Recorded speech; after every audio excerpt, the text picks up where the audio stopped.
Hey, it's Joe Amoia, founder and creator of GPSforlove.com. Have you ever been with a guy who consistently disrespected you and who didn't give you the love that you were really looking for? Well, if so, I want you to pay close attention because in this video, we're going to talk about the main reasons why some women allow themselves to be disrespected by men. Now, I recently received an email from one of the members of our GPS for Love community, and it says, "Hey, Joe, I enjoyed your video on the top 5 ways that men disrespect women, but I was wondering if you could go a little deeper. I found that women who choose disrespectful men were severely disrespected as children and actually do not understand what is happening. See, when you're used to being disrespected by your loved ones, you do not recognize the red flags. You feel that something bad happened, you're upset, but you just don't get it. So please, if you can make a video to explain why some women get involved with guys who disrespect them, I believe it would be very helpful. Well, ask and you shall receive. Thanks so much for your question, Baz. And that's exactly what we're going to talk about in this video. Because one of the things you said here, and I'm going to respectfully disagree, is that you don't understand what's happening. You don't recognize the red flags. And I believe that you do recognize the red flags. You always know. When you're being disrespectful, when you're not getting the love that you really want, there's a part of you that knows the deal. There's a part of you that understands what's really happening.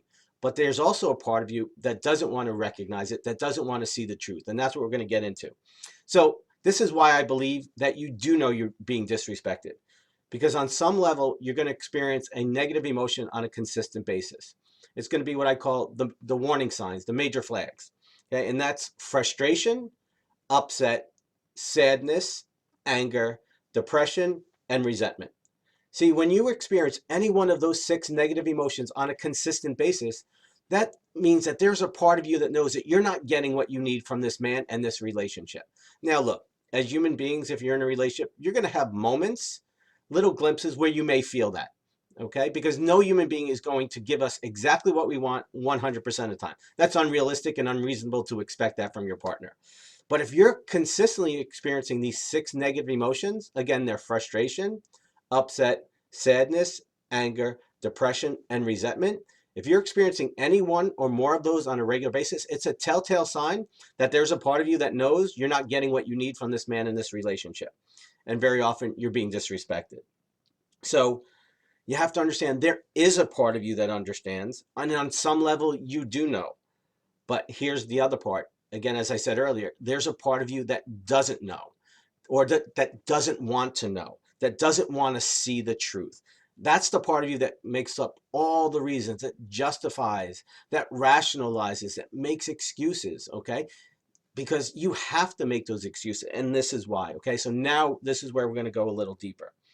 See, the reason why, if you're allowing yourself to be disrespectful, to be disrespected, the reason why is because on some level, that relationship is actually working for you. Now, as Baz said, it may be because that's all you know. You've learned that you're not good enough, you're not worthy enough, and that you should be disrespected. And so that's your belief, is that, you know what, I'm good enough, I'm not worthy enough, I'm never going to be enough, I don't matter. And so you continue to get involved with guys who simply prove what you believe about yourself. A lot of times, Baz is absolutely right. It goes back to your childhood, to your self-worth, your self-esteem. Okay. Now, what I also want you to understand is the reason why I said that it's working for you. And this is where the big aha comes in, because on some level, that relationship is meeting your needs. You see, there's 2 ways to get your needs met. You know, something I learned from Tony Robbins, one of my mentors, there are 6 human needs we all have as human beings, is we have to get these things met in order for us to survive, to feel alive, to feel good about ourselves and about our life. And we get those needs met in either healthy ways or in unhealthy ways. And so if you're in a relationship with someone who's disrespecting you, very often you're getting your need met in an unhealthy way. So I'll give you an example. One of these main needs is called love and connection. See, as human beings, we are wired to be loved and to loved. We are wired for emotional connection. We are not designed to be islands, to isolate ourselves from the world. So because we have this inner drive, this need to be loved and to love, we wind up getting involved with people who will meet that need on a temporary basis. So think of it like a drug. You know, when they're there and they're on good behavior and they're nice and the chemistry is fun and the sex is good in the bedroom, whatever it may be, it's kind of like getting high. It feels great. It meets that need. But what happens is once that high wears off and you come down and you crash, now you're like, you know what? This isn't working for me. And there's the conundrum. Now it's like, I could leave and be alone and maybe never find somebody else. And now I won't have any love or connection. Or I can stay and wait to get high again and keep trying to get high again. And so we keep going back and we go back and we go back, getting high on love, right? And I hear it all the time. I recently had a conversation with a woman who was with a guy who was very verbally abusive. He was disrespectful and he was cheating on her. And I said, why do you stay? And she's like, because I love him. That tells me he was meeting her need for love. And I said, yeah, but is that your idea of love? She's like, but I know he loves me.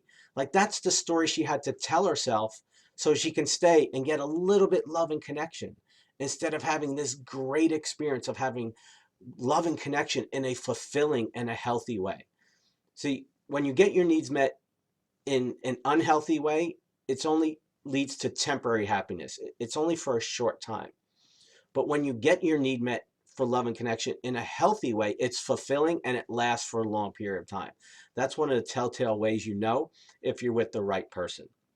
So I really want you to understand this. I want you maybe to go back and watch this again because it's imperative that you understand. If you have a pattern of getting with guys who disrespect you, or for staying in relationships where you allow yourself to be disrespected and you just can't leave for whatever reason, this is going to shine some light and to help you understand.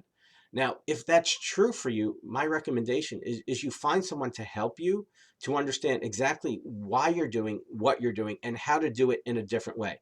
You see, the way these needs work is you have to get them met.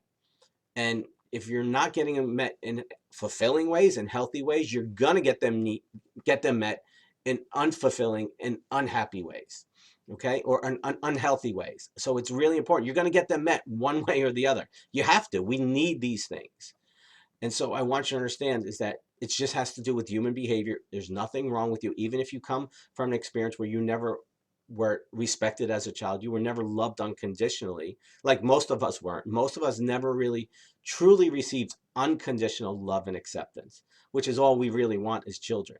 So a lot of this, as Baz said earlier, does go back to our childhood, but that doesn't mean that it's a death sentence. It doesn't mean that you have to, that you have to carry this around the rest of your life. It's simply learning how to get your needs met in better, healthier ways and learning how to make the choices and decisions that will ultimately lead to the results that you're looking for. So I know it's a little heavy, but we're talking about something that's really heavy. We're talking about relationships and why they're so difficult for some people and why some people put themselves into situations and relationships that they know are not working for them, but they can't leave, and they allow people to treat them in ways that in their heart, in their soul, they know that they really don't want and that they really don't deserve. So I know it's heavy, but sometimes you need the heavy stuff. We're just here to shine the light, to give you the truth so that you can learn how to make the necessary changes that will ultimately lead to the result that you desire and deserve. So as always, an honor, privilege to be with you. I'll see you next time. Much love.